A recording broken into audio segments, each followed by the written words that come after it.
Drawings versus cels.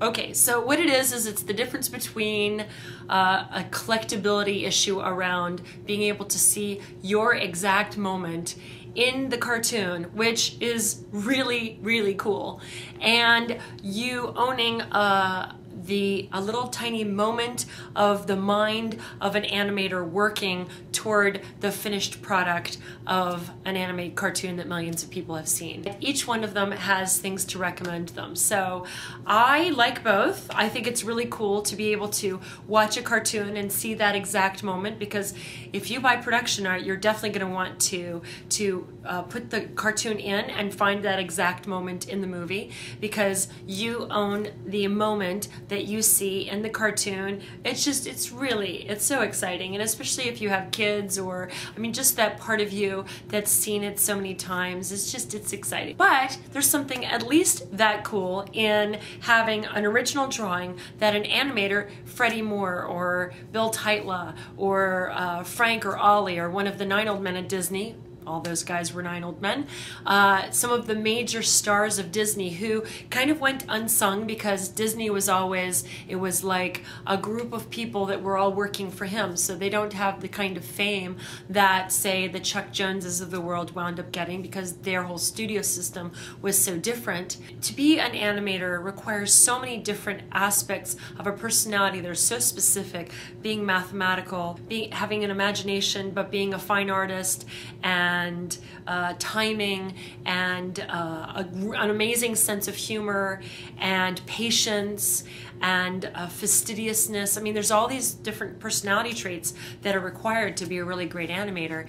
And I mean, you know, different types of animators. If you're a storyboard artist, you have to be an amazing storyteller, and if you're a concept artist, you have to be able to kind of build a world from nothing, basically, from just the story. So there are certain quirks that are specific to different parts of the jobs that the animators work on. But it's exciting if you're really into storyboards, or you're really into, which is when they were telling the story of the cartoon from beginning to end, and they basically put on paper the entire movie, basically, and kind of pitch it as how it's going to go from moment to moment in the movie, right? And then concept work, where they're building the look of the movie, or they're building the character animators, where they've done model sheets of characters that then they make photostats of, and then all of the animators are building them from that model sheet. How amazing is that? You know, I once sold the original model sheet of Alice in Wonderland. That was so beautiful. I mean, who doesn't love Alice? And it's just got such a history because of, you know, obviously it's the Lewis Carroll, but it's been built into this really kind of psychedelic, crazy, frenetic story that Disney turned it into, where all these different animators were doing different characters in it. And, you know, so there's such a history behind Alice, and then to have the finished product of when Alice was actually built and designed, and there she was in all her different poses, and then people were building her, you know, in different positions from that piece of paper, and then somebody did that, you know, I don't know, I just think it's just totally awesome. So that's something else. Don't get too excited about model sheets though, because if that's what you want, you will be waiting a long time. It takes me a really long time to find model sheets. I get very, very excited when I find good ones.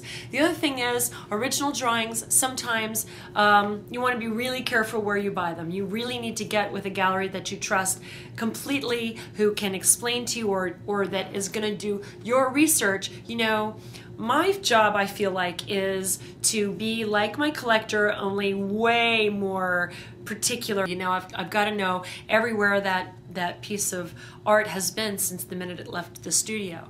So you have to be with someone that you really trust is going to be looking out for your best interests in terms of the quality and the provenance of your art. So original drawings, they do have that going on, where you have to make sure that you know where they've been, and yet they are also a representation of the animator and of their brain at work.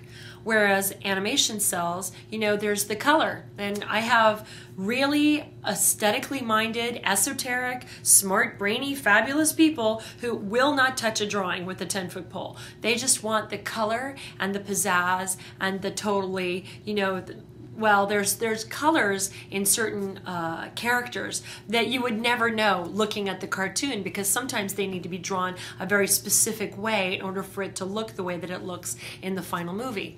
You know, what particular scene you're looking for. Everyone wants Lady and Tramp eating spaghetti. Well, that is one of the more expensive things you can possibly find. And that's not to say we can't find it for you eventually, but you also have to be patient. Very, very important. You know, you want to make sure that whoever's had it before you has loved it as much as you're going to. So you want to make sure it's not, I call them orphan pieces, pieces that have been around and around and around, and everybody's seen them. They've been sold a million times, and at one point there was no paint on it. All of a sudden there's paint on, you know. Restoration's a whole other issue, which we'll talk about, but you want to make sure that you know where these pieces have been and where they've been loved since the minute they left the studio, where they've been treated with the respect and appreciation that a cell from the history of Disney or Warner Brothers, or, you know, an old Fleischer cell, or anything that is from the history of cartoons, that it's worthy of. So those are the things to bear in mind when you're thinking about cell drawing concept, what it is that you might want to collect. But just bear all of those things in mind. Again, if you have any questions or comments or thoughts, do email us and I'll see what I can do to help you. All right? Great. Good luck.